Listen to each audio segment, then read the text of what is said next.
Your evaluation of what you saw tonight, and I know last year's behind us, and certainly you guys learned a lot about last year too. What did you learn the most tonight? Um, Delta's a good team. We had some jitters. Obviously, we had a couple of young guys that have never been here before. We're out here just a learning experience where you got to clean up our mistakes. We had a play that was supposed to be on 2. We jumped on 1. It's those little things. We got to clean that up, be a little bit more disciplined, and bring it against Connersville next week. And that's kind of what you expected tonight. I mean, it's nice to play somebody else, and you really kind of get a chance to see what things you got to work on.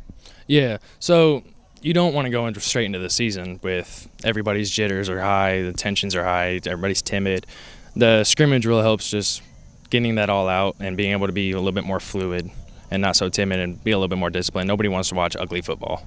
Well, and you make a good point too. You got a lot of young guys out there too, and you got to kind of bring them along. And sometimes that's a slower process than you'd like it to be. Yeah, we have not a lot of seniors. We don't have enough to fill a whole side of the ball like we have in the past. We're underclassmen heavy this year. It's up to the upperclassmen to be those mentors and coach them up. We got to be able to trust them on the field. So we got to work on that. You know, I know that from a mental standpoint, sometimes it can be a little bit draining at times. How do you stay focused and try to stay as upbeat as you possibly can, knowing when things are kind of tough? You got to have a short memory. You don't want to, we know we have Lawrence North. They're a good team, but Connersville's first. Yeah. Everybody here wants that revenge. The Connersville is going to make some plays. They're going to make some plays just like they did last year and the year before and the year before. We just got to bounce back and not let it happen a second time in a row. And I know from your standpoint, too, a lot of you guys are going to have to play 2 ways, and that makes it even equally tougher when you're having to go out there and play both sides of the football. Yeah, with the low numbers nowadays, it's kind of a given that the more athletic kids, they're going to be the ones to play both ways. It's just a normal thing in a lot of high school football with the numbers being low now. How are you health-wise? I know you got banged up a little bit last year. How do you feel going into this campaign? I'm a lot more confident.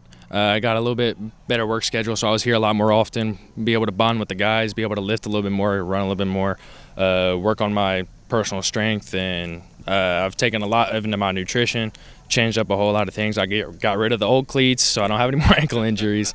I got rid of all my old stuff. It's a new year, fresh year. It's my senior year. Got to go out. You got to be looking forward to the next week, not just because it's the opener, but you play Connersville, a team you're up on last year. They came back to get you, but just to go out and maybe prove a few things, right? Yeah, Connersville, they surprised us last year, to be honest.